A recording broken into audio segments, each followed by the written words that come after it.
to the C Analysis podcast. I'm your host, Chaz Nuttycombe, the director of C Analysis. Today, I have two special guests with me. They are previous winners of the famous So You Think You're a Pundit contest by Virginia Public Access Project. We have Christian Heines with us today. He's the winner of the general election contest for the 2018 election, the midterms. And then we have Alison Heistand. That's it? Right. Heistand, right? Yes, that's right. Okay. And she won the primary contest earlier in the year. And Alison, I know you said that you have been an avid listener of the podcast, and that helped you with your predictions. I want to say I'm very happy that we were of use. I know you cited the episode that I had with Matt Colt Hall and Ben Tribbett. So yeah, again, congratulations on your victory. Yeah, thank you. I wasn't even going to enter, and then because I just couldn't decide with all the House of Delegates races, and then I saw your podcast and used that to make my decision. So wouldn't have even entered. Yeah, and I think the thing that helped you was you chose differently from me on the Lee Carter race. I think you said, and that was right. And you're both Republicans, and I know that you as a Republican, you would have been very happy to see Lee Carter lose. So I think he said that was why you wanted to pick him as the loser for that race, right? Yeah, I mean, that definitely affected it, personal bias. But I figured, a lot of his constituents didn't like him too, and turned out to be correct. So yeah, there you go. All right. Well, I wanted to pick y'all's brains on the House of Delegate elections going on. We'll go over the competitive seats. And then maybe we can touch on the statewide stuff as well. I want to start with the seats I see in our ratings that are kind of not so competitive. So we'll start with 3 seats that we have in the very likely Democratic category, and that is where a 1 in 10, we have it as a 1 in 10 chance of a Republican upset. House District 13, that's Danica Rome's seat. 50, that is the open Lee Carter seat. And then we also have House District 93, and that is Mike Mullen's seat. Christian, I'll start with you. How would you rate each of these seats? Safe Democrat. Okay, fair. Alison, how about you? I'm going to defer to Christian on this one. And yeah, I'm going to go with that as well. Yeah, that's fair. It's near that territory. But I like to err on the side of caution. And so that's why I've got it as maybe a 1 in 10 chance of a Republican upset. All right, let's go into the likely category. I guess we'll go with the likely Democratic category. We've got 5 seats in our ratings for the likely Democratic territory. House District 21, that's Kelly Converse Fowler's seat. We just moved that leftward from lean Democrat to likely Democrat. House District 31, that's Elizabeth Guzman. 51, that's Hala Ayala's open seat. 68, that's Dawn Adams. 91, that's Martha Mugler. And a likely Democrat rating in our book is a 2 in 10 chance that the Republicans can have an upset in a seat like those. Christian, how would you rate each of those? Well, so in Guzman's district, the Republicans are currently being outspent something on the scale of like 5-1. It's about 2-1 in Fowler's district.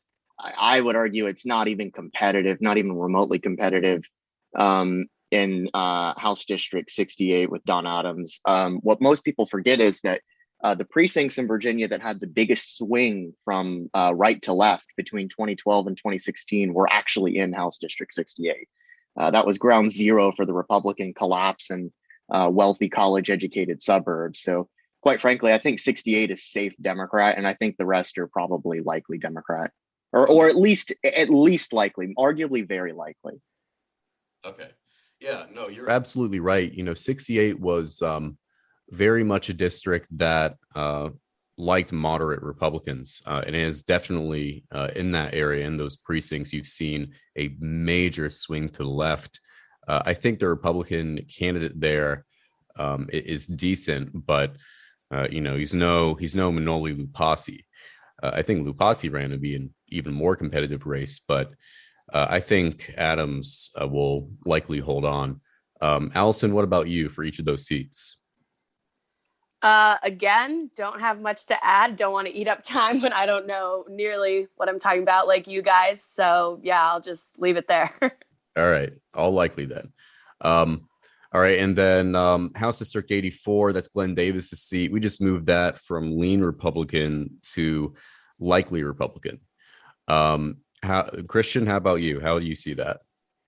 I mean, Glenn has never, even though he's lost repeatedly running for statewide, he's never lost his own House district, not even in the 2017 just catastrophe for Republicans. And I have a hard time believing that 2021 will be worse than 2017 was for Republicans. So, I mean, my money's certainly on Glenn winning in terms of like a hard rating.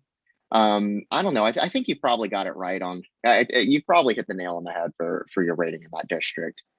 Yeah, and that's my thinking exactly. I mean, I think the Democratic candidate there is decent, but in order to win that seat, you need more than a decent candidate. And the fact that Davis was able to hold on in 2017 and 2019, especially 2019, when I think he had, an all right candidate running against him.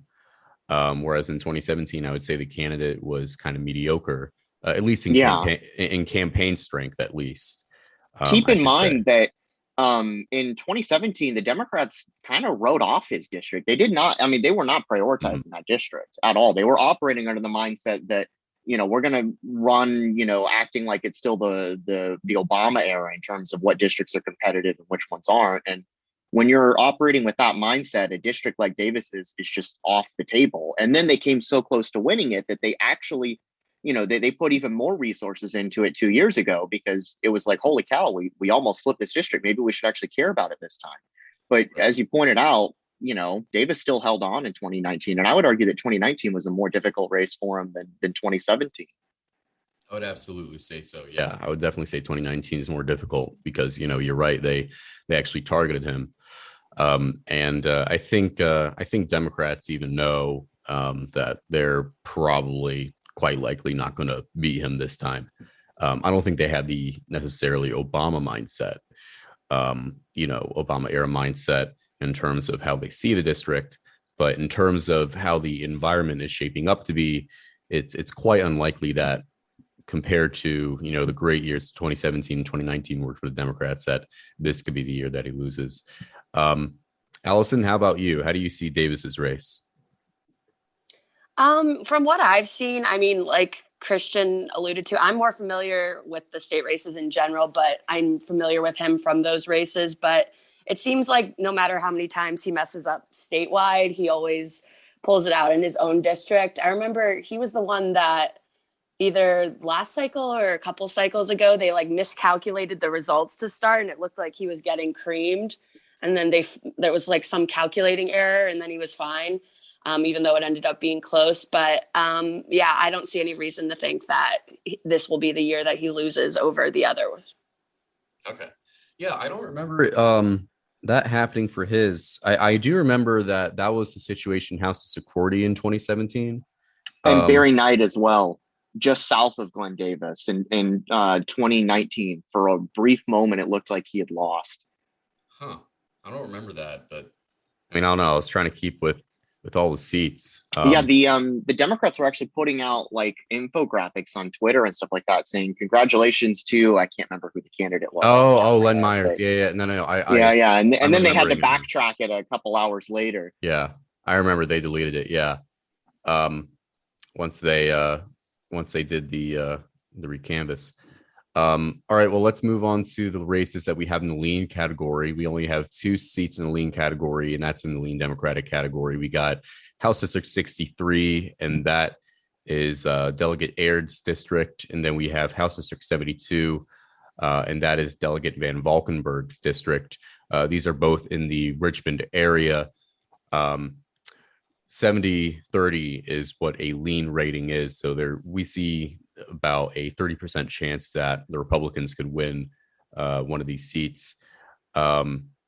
Christian, how about you? How do you see these races? Well, again, I know money's not everything. Just ask Jeb Bush, right? Or Bloomberg for that matter. But Republicans again are getting creamed against Van Valkenburg. I mean, just looking at the money race, it's not even competitive. I know money's not everything, but keep in mind that Henrico, you want to talk about ground zero again. Henrico, just in general, has zoomed to the left in the past 4 years, or certainly 8 years.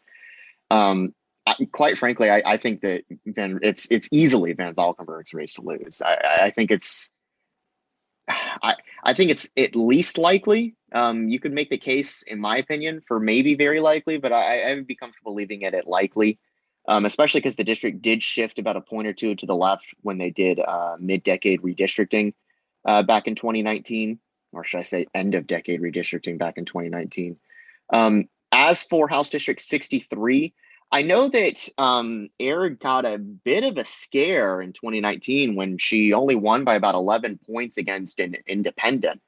I would actually argue that the independent did better than a regular Republican would do, though. Quite frankly, for all of the fear that I've seen Democrats have over this district because it got something like 20-something points more conservative when it was redrawn in 2019, keep in mind that it still has the city of Petersburg. Nothing is going to be able to outvote the city of Petersburg, which routinely votes over 80% for Democrats. I don't really care that it has Dinwiddie and parts of the most conservative parts of Chesterfield in it. I just the weight of the city of Petersburg is, I think, just a bridge too far for Republicans. I know that they're trying to target it, but as long as you have a district that has the city of Petersburg in it in the House of Delegates, I think I basically actually think it's a safe Democrat seat. And I know that that's probably quite controversial with a lot of Democrats who are panicking about the district, but I do not see any mathematical path for any Republican to win a district that has the city of Petersburg. Well, let me touch on 63 and then 72. So 63, I'm pretty confident in saying that I think that the Republican in that district, Kim Taylor, is going to do better than the independent. This is a district that voted for Biden by single digits, actually. High single digits, but regardless, Aird won by double digits in 2019, and then the district voted for Biden by high single digits in 2020. I also think that, the way that Taylor would have to win is by doing better than, say, Gillespie did, or even Vogel did in Chesterfield and Dinwiddie, which I think there's a pretty good chance of. I think, that Chesterfield is where Taylor is from. I think there's a pretty good chance that she can do better than Vogel in that area. The other thing is, you make a good point. Petersburg is a, very, very it's the most Democratic city in Virginia. So, the way that a Republican would be able to win is if there is low turnout, Black turnout in that region. And keep in mind, 2017 was the South Side was the only region where, like all around in that region, the area swung rightward compared to 2016. That was mostly in part due to a drop in Black turnout. Democrats didn't really work much there. Now, this time around, I would say they're doing more than they did in 2017 in that region, particularly because of those two House seats. You got 75, and we'll talk about 75 here soon, but 75 and 63, they actually have two competitive seats there. So that's the thing. And when it comes to 72, the reason why we removed it rightward is pretty much because Chris Holmes actually looks like he has a campaign now, whereas a few months ago it didn't really look like it. An adjunct to the worsening environment for Democrats with Biden's approval drop, I think that I do think that Van Valkenburg is favored. But I still think he's going to have a race where, it's going to be decided by something like maybe a 5 to 7 point margin. if I were to say today, and if my expectations for the Democrats are wrong and the Republicans do better, I think there's absolutely room that Chris Holmes can win. Alison, how about you? How do you see Van Valkenburg and aired seats? I think it's going to go with the overall trend. So if Republicans do well statewide, then we have a chance with those. But if we don't, and if we perform kind of average, and definitely if we perform like we have the past few years, it's not looking too likely. But I'm a little more optimistic than Christian on pretty much everything. So you and everybody else. Yeah. So I try and be a little more positive for Republicans than Christian, but I see it still as, it's definitely more likely than not, and maybe significantly so, that Democrats will keep those. So, yeah. And, the good thing for Republicans that they have in 63 is the overall trends in that district. So, a thing is, with a Youngkin win, it's not going to look like, something like if Gillespie did just a few points better in some of the suburbs in 2014, right? It's going to look like, much better numbers compared to 2014, when Republicans almost won a statewide election. Southside will be much, much more Republican in that area compared to how Warner did in 2014. That region has been rapidly trending rightward over the past few years. So that's one thing Republicans have going for them. Can't really say the same in the 72nd, though, which is, as Christian has been pointing out, and Henrico has been trending quite leftward. Let's go over the I completely agree, Chaz. Can I add just one last thing? Sure. So Dinwiddie has actually been getting redder every single election cycle, pretty much. If I recall, Trump got the highest percentage of the vote of any Republican in Dinwiddie going back basically to the Nixon era. So I agree with you that, with your ratings, that the 63rd, it's kind of insane if you think about it, actually, that a district that has the city of Petersburg has a better chance of flipping Republican than a district entirely in Henrico County. I mean, if you told somebody that 10 years ago, they would have been like, what?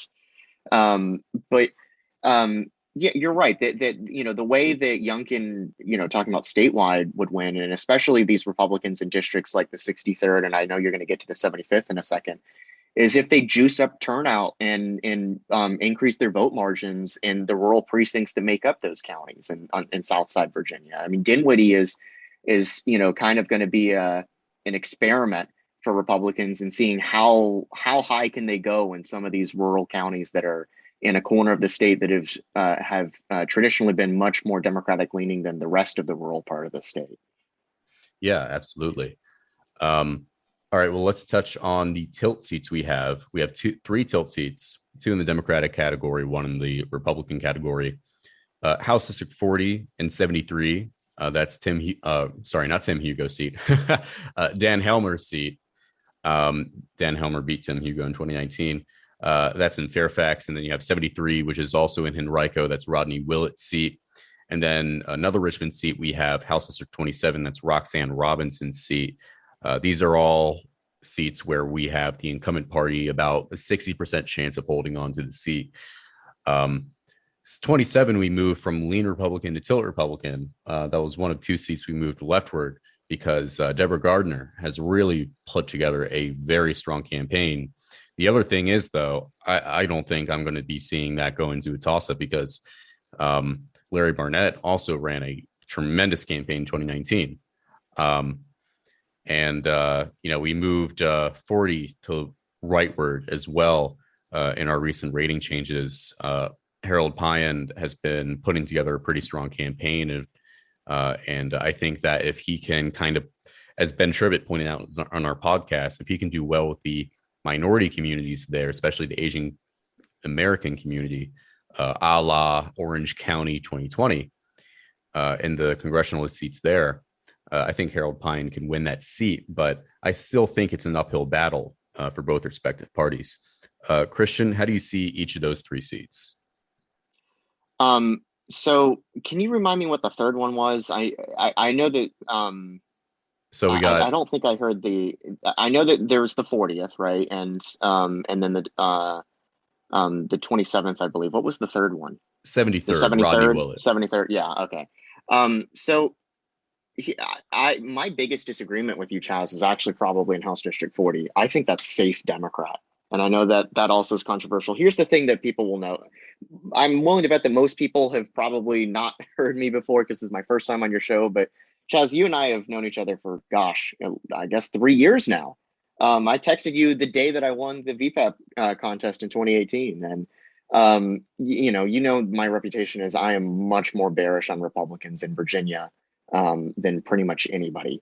And I think that served me well in 2018, and it almost served me well in 2017. I came one seat short of winning the contest then, but I mean, just I think trends prevail. I think that what you've got in House District 40 is the same mentality that you might have with Democrats when it comes to, say, Mahoning County, Ohio. Oh, well, we can win it back with the right candidate or the right campaign or the right message. I mean, it used to be a ancestrally Democrat territory. No, I think that you're ignoring the fact that trends always beat historical realities. Look at the direction that races are going, or that districts are going, or precincts are going, not the direction that they came from.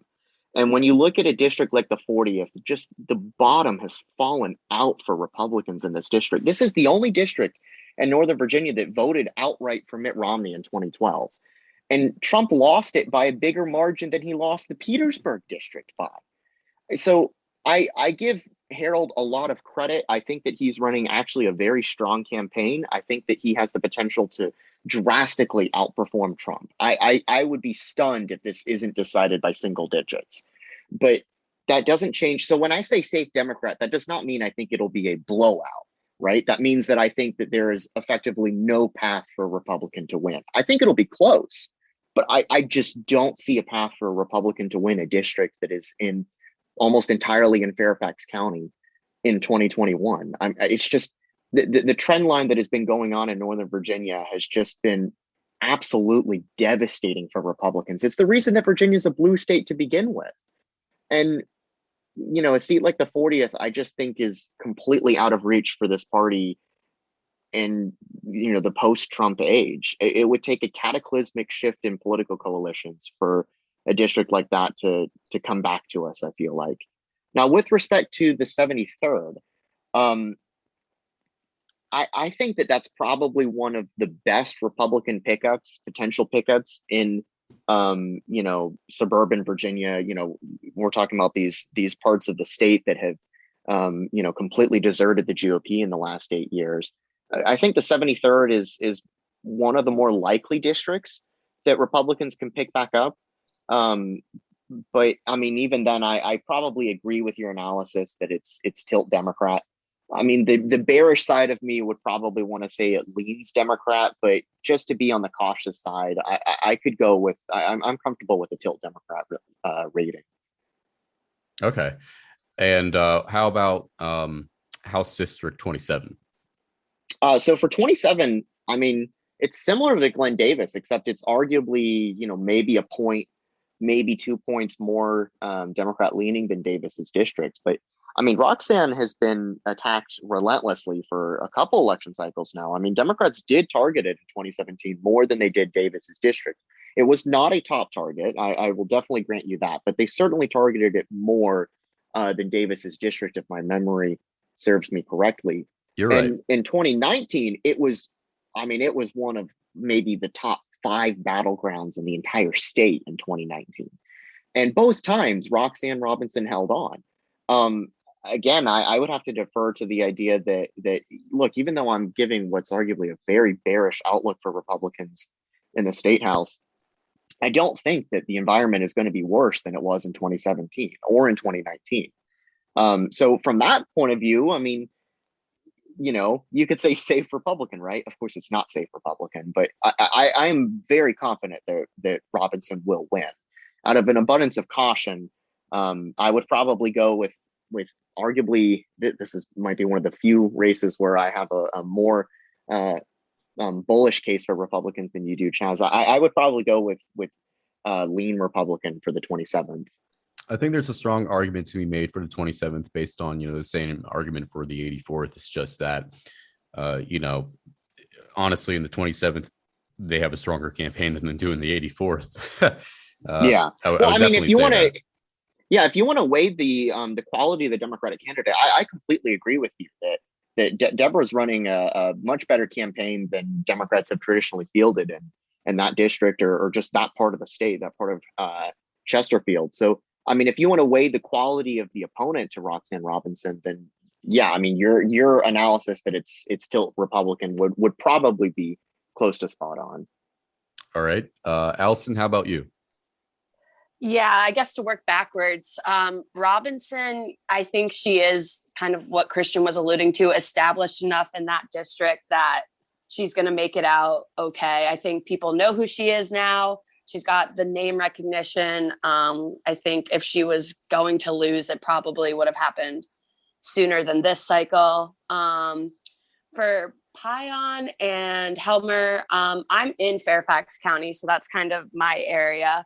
I live in Falls Church, so I'm in Lopez's district, which is definitely not flipping. But that is probably, I think they fielded probably like the best candidate they could have for that district. I've seen his campaign, a lot of places in the area, even though I don't technically live in his district. I think his team is working super hard. I think he does have the connections in the community that make it possible for him to win. But like Christian alluded to, it's kind of going to have to be a perfect race for him to be able to pull that off. Fairfax County just isn't something we associate with Republicans anymore. But I think like both of you have said, it's going to be a lot closer than that race has been in the past. And I do think there is a chance. The hopeful side of me hopes that there really will be one, but it's hard to say at this point. I think obviously the incumbent always has an advantage there. But I think he's our best chance that we've had in a while. And then what was the third one? 73, Rodney Willett, Henrico. Yeah, I don't know too much about that district, so I'll just defer to you guys on that one. All right. Well, now we get into the fun part with the toss-ups. So let's start with House District 10. I think, honestly, I'm surprised that I had this as a toss-up.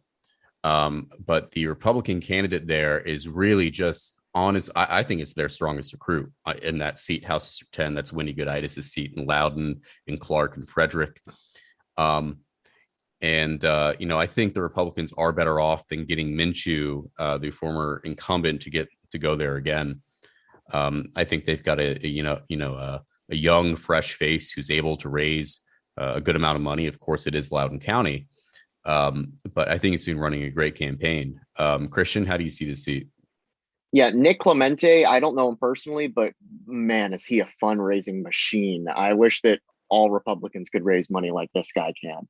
I mean, the fact that he's keeping up with the incumbent in Loudoun County, again, you want to talk about a place where Republicans have just had the tar, beat out of them the past 8 years. I mean, it's Loudoun County. Clemente is the testament to how strong of a candidate he is the fact that it is a toss-up race. And I do agree with you that it is a toss-up race, but it shouldn't be. By all rights, it should at least be tilt Democrat. I mean, you want to talk about districts that have, been shifting to the left. We were talking about that in Henrico and Fairfax. I mean, it's absolutely the case in Loudoun as well. The 10th is one of those districts that it's similar actually to the 10th congressional district, right? It's one of those districts that just used to be not even remotely competitive. And then, the bottom just fell out for Republicans and just a snap, blink of an eye. And so, I mean, by all rights, it should at least be tilt Democrat. I mean, or arguably, lean or likely Democrat. The fact that it is tilt Republican is almost entirely because Clemente has been keeping up with Wendy in terms of fundraising, and his campaign is active. They're out there, they're knocking doors, they're doing all of this sort of work.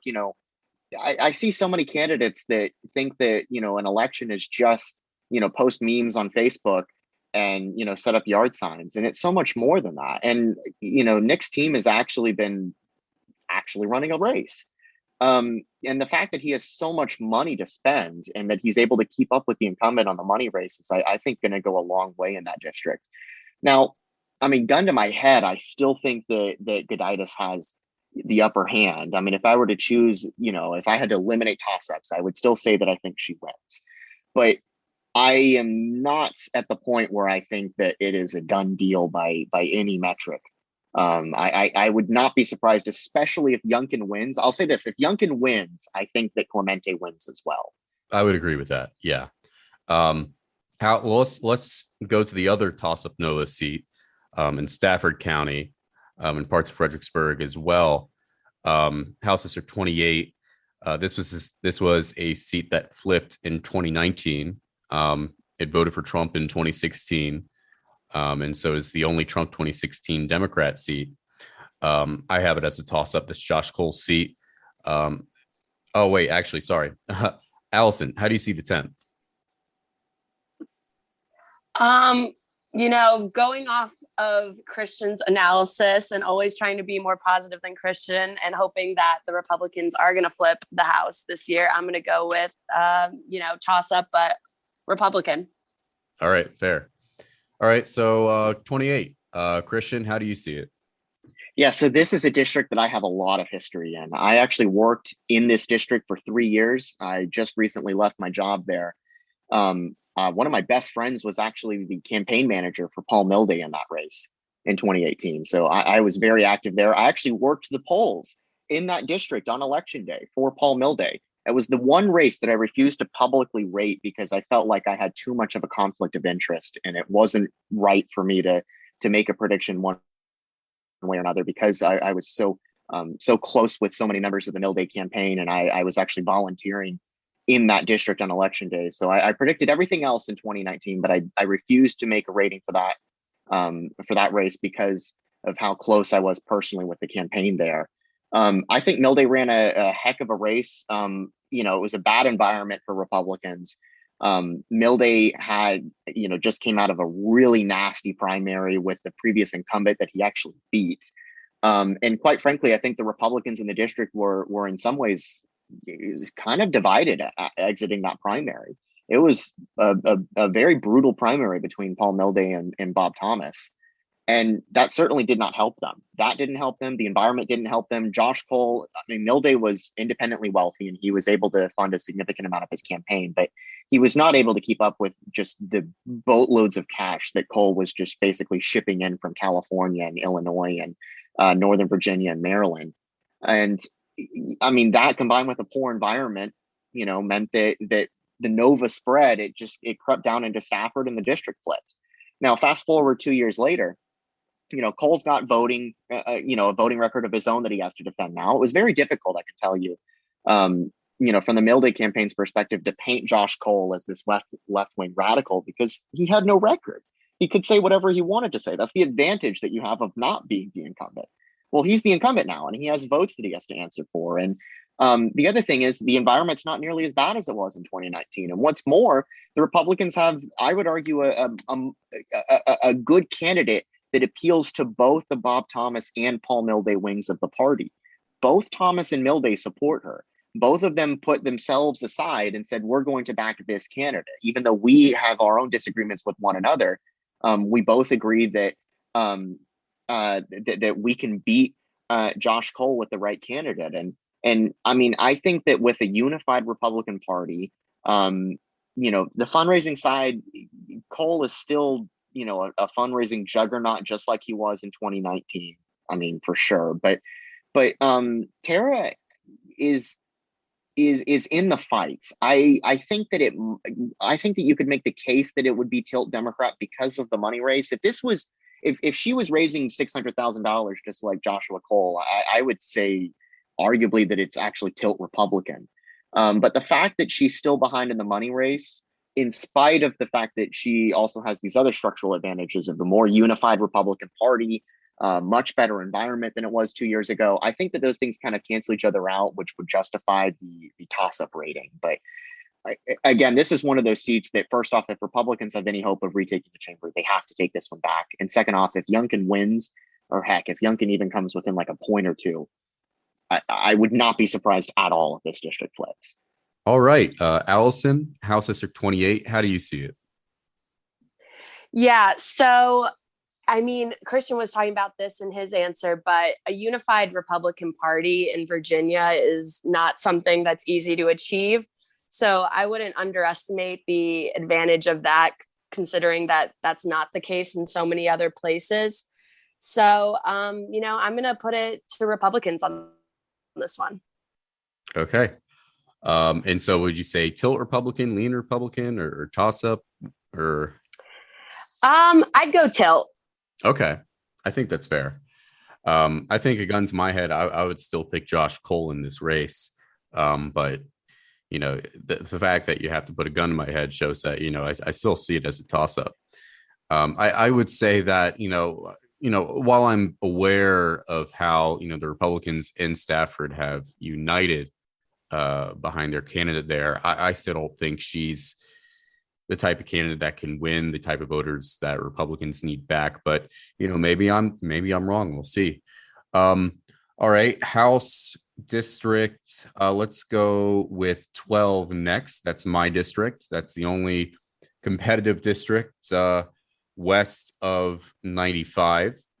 That is Blacksburg in Montgomery County, Radford City, Giles County. That's Chris Hurst's seat. This seat flipped in 2017. I see it as a toss-up. Christian, how about you? At the risk of offending Chris Hurst or his staff or supporters, I think he is probably the weakest Democrat candidate that is an incumbent this cycle. He did himself no favors with the DUI he didn't actually get one. Let me clarify that. But with the allegations that he should have gotten one and didn't, that happened earlier, that certainly did not help him. I think that in 2019, it was really telling that he was running against what many people were just describing as a joke candidate who ended up almost beating him. That was not a race that I don't even think the Republicans that I was talking to had any high hopes that they were going to flip that seat back. It was kind of a foregone conclusion that, like, no, we can't win it. And yet Hurst almost lost. I mean, quite frankly, from everything that I've seen, Hurst is kind of like a zombie candidate. I mean, he reminds me of one of those incumbents that keeps getting reelected, not because of any strengths of his own, but because of just really good circumstances aligning in a way that makes sure that you can keep getting, elected cycle to cycle. He won in 2017 because it was a Democrat wave. He won in 2019 because the Republicans didn't even bother to invest any sort of resources or support in flipping the district. I don't know about this time. Well, I would say Trump almost won it. I mean, Trump got 46% of the vote in that district in 2020, and that's a pretty high percentage compared to a lot of these other races that we're talking about. And I know that Republicans are actually taking this race seriously this time around, and quite frankly, I don't think that they really were 2 years ago. Well, what were you going to say, Chaz? There's a lot of asterisks I want to put next to a lot of what you said with this race. So yes, 2017 was a blue wave, and it's definitely a factor in how Chris Hurst won. But you got to keep in mind, Chris Hurst I would say he ran the best House of Delegates campaign for the Democrats in the competitive races in 2017. There were only two Democrats who outperformed Northam in the House of Delegates, and now it's Jennifer Carroll Foy and Chris Hurst. He was a very, very strong candidate. And I would say a big reason why that is because, I mean, everybody knows the guy. He was on local TV for, a good amount of time. So I would say that's one. Oh, yeah, he was strong in 2017, but I mean, look at the results in 2019. I know in 2019, the Republicans, I wouldn't say he almost lost. He won by over 6 points. I wouldn't say that's almost losing. I would say that's closer than expected, though. That's definitely closer than what I thought was going to happen. And I would say that's probably because, it's a off year, and his base is college students. So yeah, I was about to get to that. So the biggest strength is and that's another thing. You're saying how you're right. This is the closest seat in terms of the 2020 presidential election in a House of Delegates seat that is up. But you gotta also keep in mind, put an asterisk next to it that 2020, Virginia Tech had online classes only. A lot of people weren't, on campus in Blacksburg and whatnot. And now Virginia Tech is in person. So, I think that is a big boon for his chances. Now, I still see the race as a toss-up. I think, McAuliffe isn't a great candidate for, being able to turn out younger voters. I think younger voters were also very inspired in 2017 and even 2019 to come out and vote against Trump, who is not in office anymore. And then I think you're right with the drinking and driving incident from early 2020. But, the interesting thing is that Republicans haven't really attacked him on it at all.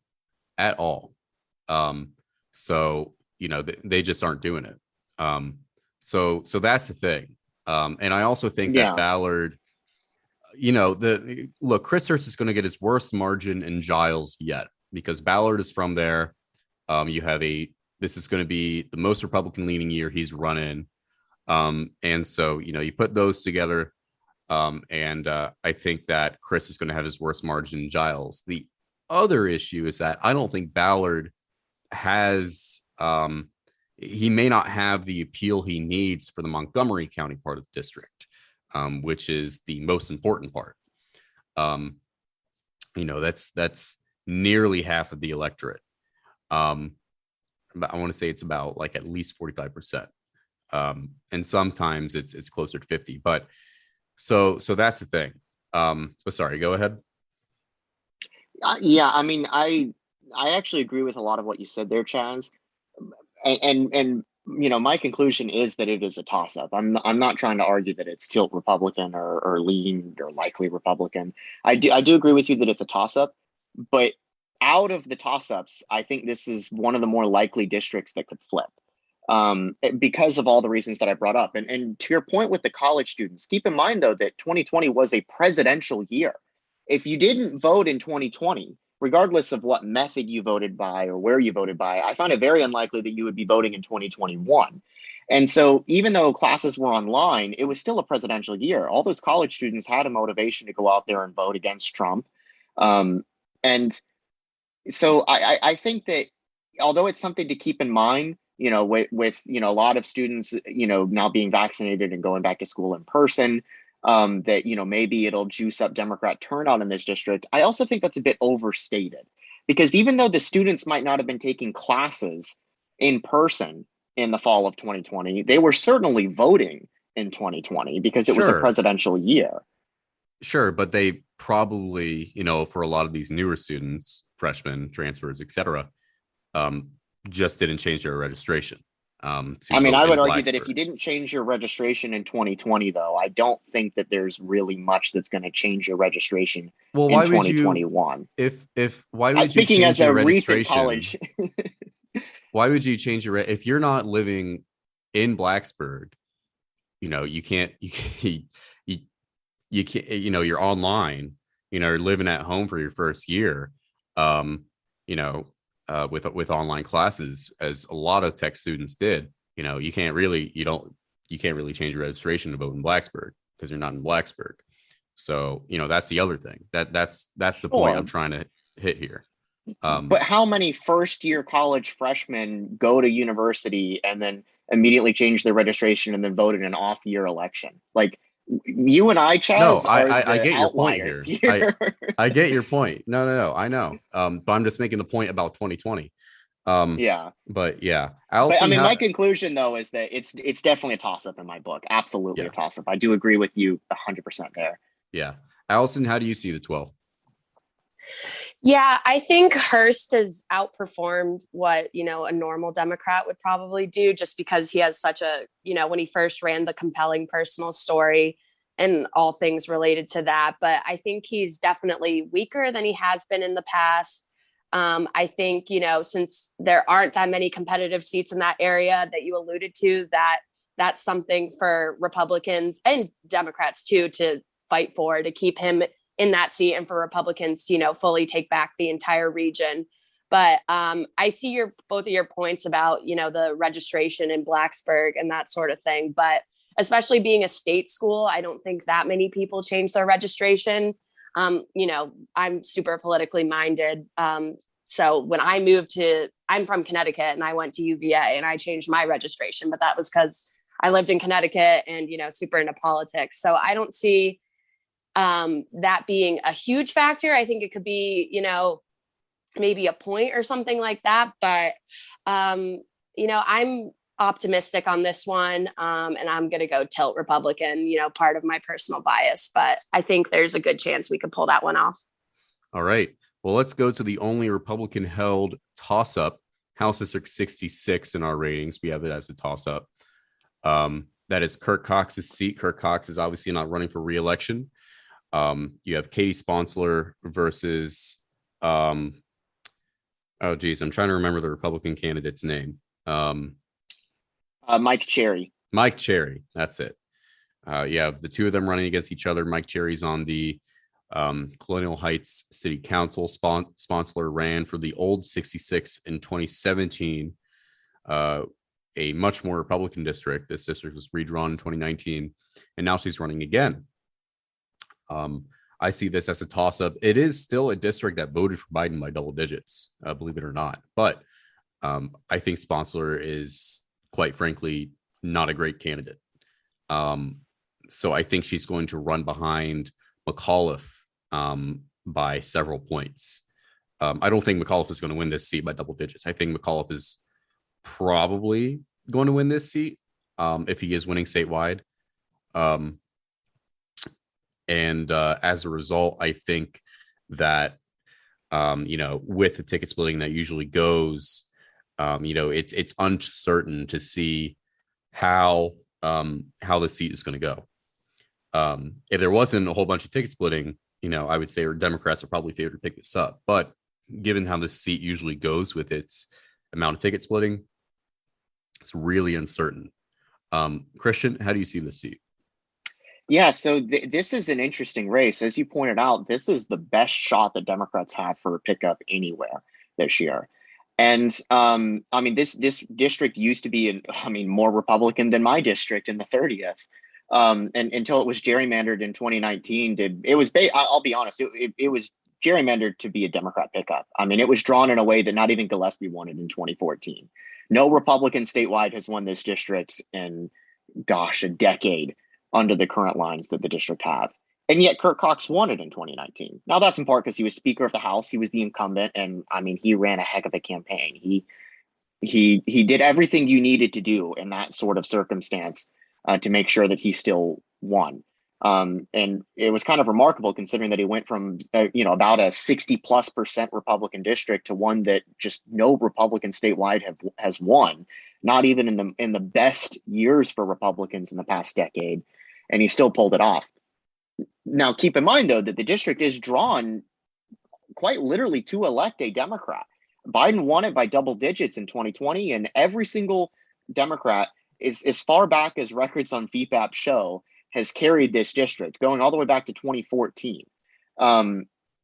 So with the fact that Cox is leaving office, that is the reason that it's a toss-up, let's be honest. If Cox was for some reason running for re-election, it would at least be tilt Republican. Yeah. But him leaving office is a big blow for Republicans in that district. I know a lot of Republicans that kind of act like or have this just assumption that, well, we're just going to win this seat. I'm not so certain about that. I understand that it's going to be a better environment than 2019, but we are now lacking the incumbency advantage and quite, all that entails with that when Cox stepped down. So, if it turns into a bad night for Republicans, if Youngkin's losing by Gillespie margins, I would not be surprised at all if this seat flips. If Youngkin wins, yes, Cherry wins as well. I think that this district is probably going to be the most, for all the ticket splitting that you were just talking about, Chaz, and I do agree with that point. I do also think that this district is probably going to be very heavily influenced by the results statewide. If Youngkin wins, I have no doubt that Republicans also win.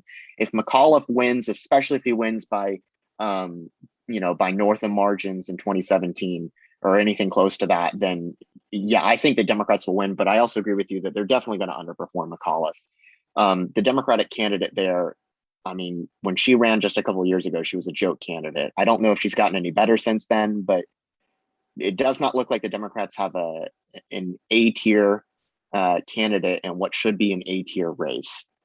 Yeah, so I would agree definitely that it's a toss-up. I would definitely say they could have done better with recruitment here, but maybe I'll eat my words and she ends up winning. But I think regardless, they would have been better with I would say for the best candidate in that seat, probably a first-time candidate who's Afro-Latina. I think that would be the best given the demographics of the district. But they didn't get that. Allison, how do you see the 66? Yeah, I'm actually a little nervous about this one too, probably more so because we're not competing to gain a seat. We're, potentially losing a seat here. So that naturally makes me a little more nervous. But I remember when Cox was running the last time, everyone was super worried about this district, even though he has such a history there and is so well known and there. I mean, I remember even hearing them talk about this race, like when Kirk Cox was running on like Pod Save America, like Democrats were all in for that seat, wanted to get him out. I know part of that was because he was well known as the Speaker of the House, but it's really going to be a test this year to see if this is a seat that, is one only someone like Kirk Cox can win. And, it takes years and years and years to build that kind of brand in a district, or if this is one that, if it falls to Democrats, I think we have a tough time getting it back in the future. It's our chances are helped by the fact that both of you mentioned that she doesn't seem like a super strong candidate. They definitely could have recruited someone better, but I would say toss up on this one. I'm just, nervous about potentially losing a seat and, the fact that we don't have Cox running. So there's just a lot of unknowns still there. All right. Well, going on the topic and another toss-up with weak candidates, despite me thinking that the Republican candidate in the 83rd is not really that strong, we still moved this to a toss-up. We had it as tilt Democrat.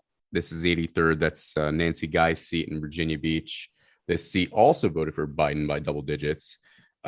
Guy narrowly, and I mean narrowly, beat Chris Stolle in 2019 by, I want to say, 40 something votes. And Chris Stolle lost the primary to I'm trying to remember the guy's name here. Tim Anderson, right? Tim Anderson. That's it. Tim Anderson. And I would say Anderson's win was a slight upset in the primary. Anderson is definitely more to the right than Chris Stolle. I think if Stolle was the nominee, that he would be favored to pick this seat up. Definitely favored. It's just a matter of how much he'd be favored to pick it up by. But that's not the case. You got Tim Anderson. He's a first-time candidate, definitely much more to the right than Stolle. But despite all that, he didn't have too bad of a campaign finance support, to be quite honest. He doesn't seem to be running, even though in rhetoric, I don't think he's running the campaign he should be running in order to win. I think in terms of overall campaign operation and spending and raising, I think he's not doing too bad of a job. And given the margin here, I'm going with a toss-up. Christian, how about you? So, Chaz, if you remember, this was the race that months and months and months ago in early 2019, it was like every couple days I was texting you being like, HD 88 or sorry, HD 83 is tilt Democrat. HD 83 is tilt Democrat, and every single time you'd be like, no, it's tilt Republican. It's tilt Republican. That was our biggest disagreement. It was throughout the entire time, and then I finally picked toward the end. I finally picked Nancy Guy. Yeah, I had it as I think I had as likely Republican right as the Northern Blackface scandal broke, and then eventually got more and more competitive because Nancy Guy didn't run a great campaign in 2019, and I was seeing that. And so eventually I had it as tilt Democrat, and was one of my three tough picks. My three tough picks in 2019 were 27, and I know you saw 27 as a pickup. That was the one I beat you by. Yep. And then I had 66 and 83 as pickups. 83 was a pickup, but 66 did not. Yeah, the but all the three of those were 83rd is the tough. reason that you beat me in our own, obviously neither of us won the contest in 2019, but with our own personal predictions, first off, we were both really, really close in 2019, but you beat me, if I recall, by 1 seat. And it's because at the last second, at the 11th hour, you flipped the 83rd to tilt Democrat, like I had been keeping it at for months on end. And I got the 27th wrong and you got it right. And so the 83rd, had you kept your previous ratings, we would have tied and each gotten one district incorrect for different reasons. But you beat me by 1 seat, if I recall, in 2019, because you called the 83rd correct. And yeah, you were talking about earlier the margin. I mean, it basically couldn't have been any closer. It was less than 100 votes that decided it. They didn't even determine the winner until a few days after the election. So I agree with you that I think it's a toss-up, which is quite funny because, 2 years ago, I was just banging the table, relentlessly for months on end that it was tilt Democrat. It wasn't a toss-up. And I will concede that this time around, I do actually think it's a toss-up because it's a better environment for Republicans. And I agree with you that Stolley would have been a strong candidate, but I also agree with you that that Anderson is doing the stuff that you need to do to win this type of district. I understand the concerns with well, he might be a little bit more conservative than the district is, or the rhetoric side it isn't working. But I mean, in this hyper politicized, polarized age, I don't think that should be weighted as much of a negative as it might have traditionally been weighted. I think that the organizational side and the money side matters a lot more now, although there definitely are exceptions, right? We were talking about, Jeb and Bloomberg, right? There's definitely exceptions to that. But Anderson, in terms of just not looking at the ideology, just looking at the campaign functions, he's doing everything right. And that combined with a better environment for Republicans mean that this is one of those races that, like, if Youngkin wins, I would quite frankly be stunned if Republicans do not pick up this district. If he doesn't win, they still have a good chance of picking up the district. I think toss-up is absolutely the correct rating for this seat. Awesome. Alison, how about you? Yeah, I think this was actually, the only race that for the House of Delegates that I got wrong in the contest. I picked Stolley, obviously. So I think there were a lot more unknowns a few months ago when he won the primary, and, it was tough to say how he was going to perform.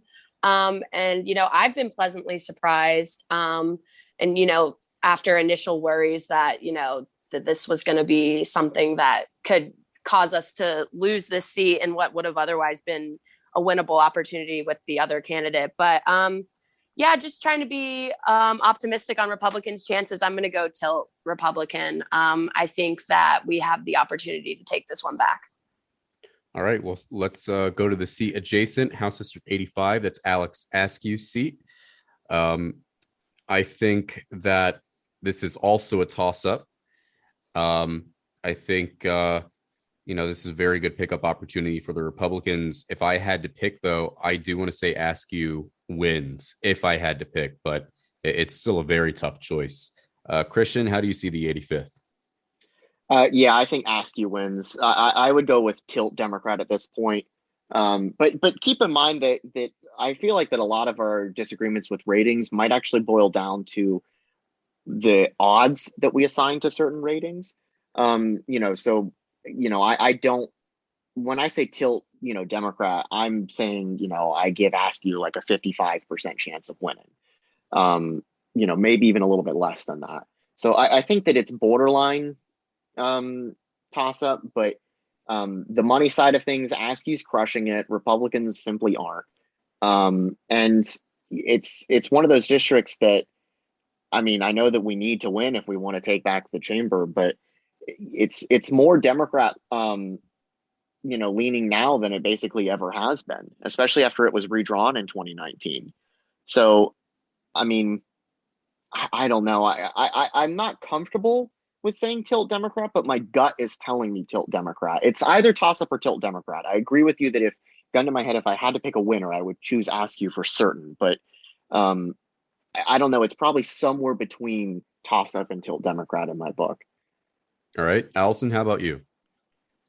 Yeah, it's Karen Greenhall, right? Is the Republican for that one? Yeah, she's the only candidate running for the House so far that I've donated to, because she actually reached out to me personally. And I don't know how she got my number, because I'm only 25 and I'm not, the biggest donor across Virginia. But it seems like she's really putting in, the time and effort that it takes to win this seat. I think she's a really good candidate and a really good recruit. So based on, I'm not sure on the campaign finance numbers, but from what you guys said, it sounds like she's being significantly outraised. So maybe I'll donate again. Not that that'll be a huge help, but I'm going to go with, I guess I'll stick with toss up, but I'm pretty hopeful for that one.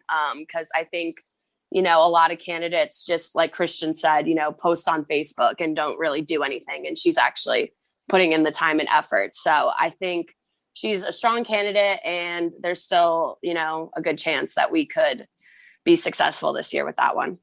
All right. And then the final toss-up, this will be the last district, and we'll wrap up, is House District 75. This is my favorite. It's so tough when I'm trying to think ahead to who do I pick to win, right?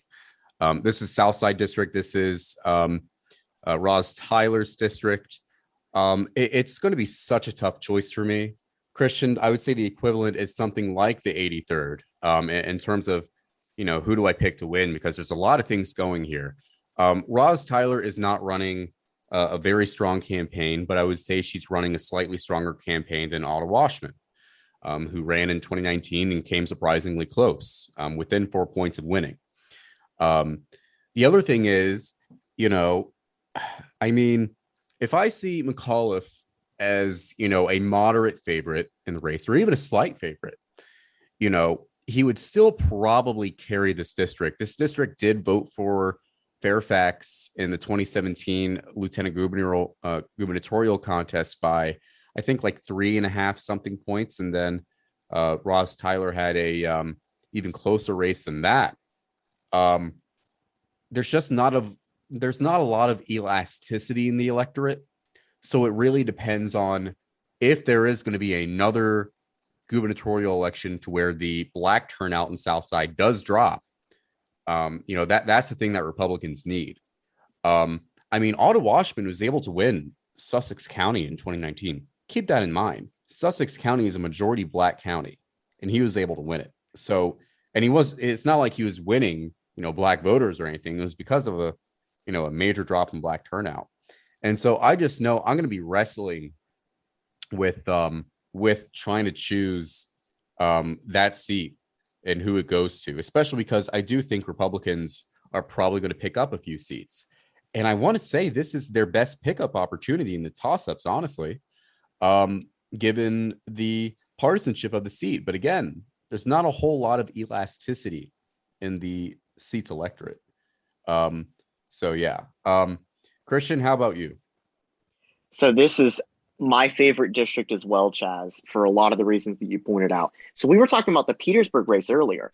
This is bigger than the Petersburg race, because, the entire district is going through this transition that you're seeing, quite frankly, through the entire Black Belt in the South, where, rural white voters are voting Republican now as much as rural black voters are voting Democrat now. And so you have basically no elasticity. And, these areas where it used to be this coalition of rural white voters and rural black voters both voting for Democrats, that coalition has just collapsed. And all of those white voters now are voting Republican.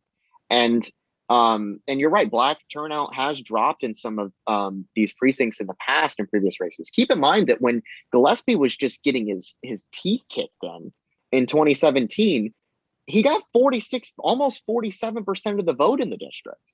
This district actually voted to the right of the state in 2017, which is inconceivable if you go back, 10 years ago. The district has actually, it's one of the only districts in the state that is actually move to the right as the state has moved to the left. And I don't mean relative, I mean absolute move to the right. And so, I mean, you're gonna get the most bullish prediction out of me for Republicans out of this district. I'm gonna rate it as tilt Republican. I think that Washman almost. I mean, he came closer than out of all of the districts that Republicans lost in 2019. He came the closest of winning of all of the losing candidates that had an R next to their name. And I know that Republicans are taking this race more seriously now than they did 2 years ago. And I just haven't really gotten that vibe from Rosalind Tyler. I still feel like to some degree she's kind of asleep at the wheel. I know that she's raising money, but I think that the district demographics are starting to slip away for Democrats. This is a problem that they're having in a lot of these, rural southern districts, and it stretches all the way from Louisiana all the way up to Southside Virginia, and it ends here. We're at the northern end of what they call traditionally the Black Belt, and that part of the country has been shifting to the right significantly the past few years, and I think that to conclude, I think that what you were saying earlier, that if Youngkin wins, the map will not be like 2014 and it's just a point or two more Republican. No, at all. It's going to be, if he wins, he's going to be just blowing it out of the water in a place like here.